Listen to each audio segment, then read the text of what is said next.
Baik, terima kasih yang terhormat pimpinan Komisi 6 dan rekan-rekan anggota Komisi 6, yang terhormat jajaran direksi dari PLN, Hutama Karya dan Injourney.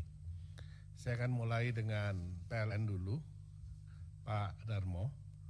Ini PLN adalah salah satu yang mendapatkan ataupun mengusulkan PNM ranking 2 terbesar, Pak.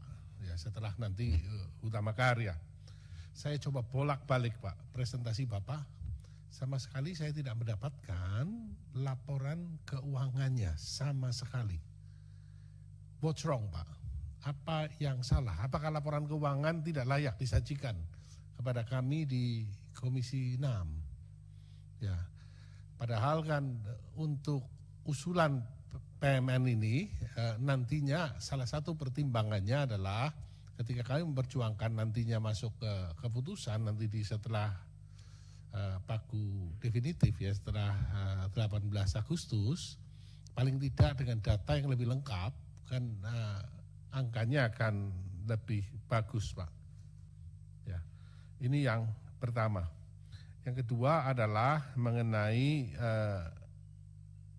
elektrifikasi untuk 3T, di mana membutuhkan dana 25 sampai 45 juta per pelanggan. Ya. Ini angka yang besar sekali. Ya. Apakah tidak lebih murah misalkan dengan menggunakan pembangkitan diesel misalkan yang dikelola oleh PLN? Sehingga ini menjadi satu pertimbangan. Ya. Berikutnya adalah dari tadi yang dipaparkan oleh Pak Darmo, belum tampak bahwa PMN ini digunakan juga nanti untuk menggeser dari batu bara ke hijau ya Pak, ke green energy. Padahal itu kan dari pertama kali Bapak diangkat itu yang menjadi andalan Bapak, bahwa 2060 kita akan 100% green energy. Ya, walaupun ini juga menarik ya, karena kalau batu baranya tidak dipakai, ya apakah tidak timbul sedikit goyang lah, karena kita tahu siapa pemain-pemain batu baranya. Ini untuk PLN. Yang kedua, juara pertama yaitu Hutama Karya. Ya.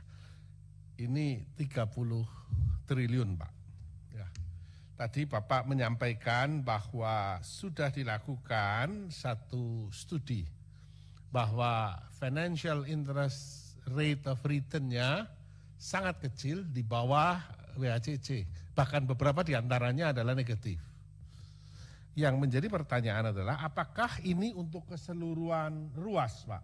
13 ruas untuk tahap pertama dan 2 ruas untuk tahap kedua. Atau ada beberapa ruas-ruas yang memang memiliki NPV yang positif atau nilai IRR yang di atas WACC. Sehingga kan dari situ nanti bisa dipilah-pilah dengan mudah, Pak. Ya, mana yang financially visible, mana yang financially not visible, tetapi economically dan politically visible. Sehingga dari sini kan nantinya bisa mulai direncanakan mana yang akan dilepas dulu ke investor. Ya, karena kasus jalan tol Manado Bitung, Pak, itu ketika saya tanyakan kepada Jasa Marga, itu analisanya dari awal adalah financially visible and economically visible. Tetapi ternyata ini terjadi kesalahan prediksi. Jumlah traffic yang diprediksi 11.500 per day itu hanya tercapai sekitar 4.000 per hari.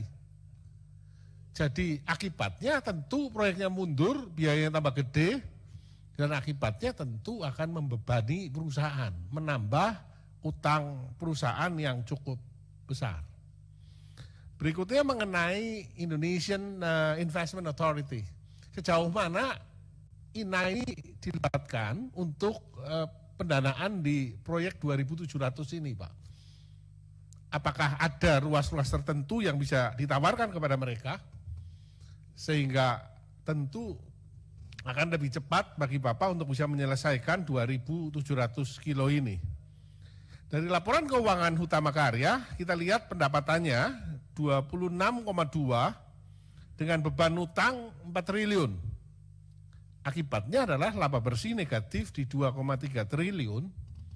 Ya, kalau kita lihat dari debt to equity ratio-nya 0,63, ya sudah mulai kedip-kedip lampunya. Ya, dan debt to EBITDA-nya 15,6 kali.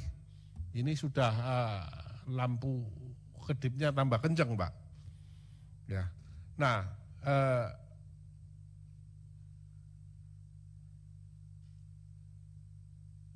ini untuk Hutama. Kemudian yang terakhir adalah untuk Aviata. Aviata apresiasi, Pak, walaupun dirutnya kena COVID ya. Nah, ini dari selama seminggu ini saya mendalami soal pengajuan PMN. Ini presentasi yang paling lengkap, Pak. Disajikan dengan sangat lengkap, berikut data-datanya dan alasan-alasan yang sangat meyakinkan, Pak, bahwa kenapa ya InJourney membutuhkan PNM. Ya. Penyajian data sebelum COVID dan sesudah COVID juga perbandingannya sangat bagus, sehingga apabila data-data seperti ini bisa disajikan dengan baik oleh BUMN lain, akan lebih mudah ketika diperjuangkan di level yang lebih tinggi. Ya. Nah, yang menarik adalah ke depannya, apakah InJourney akan tetap menjadi cluster ataupun strategic holding, atau nantinya akan masuk ke operating holding? Ya, ini akan menjadi pemikiran. Ya. Kemudian selama 5 tahun ya, 6 tahun, 2015 sampai 2021, secara total saya coba telusuri ada PMN sebesar 5T ya, Pak ya. Ya, in total dari anak-anak perusahaannya. Ya, dari anak perusahaannya sebesar 5T. 4,9 ya, saya sebut 5T. Nah, sebenarnya berapa persen sih, Pak, kontribusi? Ya, kalau bisa dihitung, baik dari pajak, dividen, PNBP, ataupun yang kualitatif lah paling tidak, kepada negara, ya, dari besaran PNM yang pernah diberikan dalam 6 tahun terakhir. Perusahaan ini perusahaan yang menarik karena memiliki keuangan yang bagus sebelum COVID. Profitabilitasnya bagus, current ratio-nya bagus, hutangnya juga bagus, ya. Dan secara historis sebenarnya returnnya bagus sekali, Pak. Apalagi sektor pariwisata ini adalah sektor prioritas ya, yang diharapkan meningkatkan PDB dan tenaga kerja. Nah, yang menarik adalah yang terakhir, Pak. Bapak mengalokasikan 2,5 triliun ya PNM untuk ketersediaan fleet untuk subcluster airline. Apakah ini nantinya salah satunya alokasi kepada Garuda dan Citylink?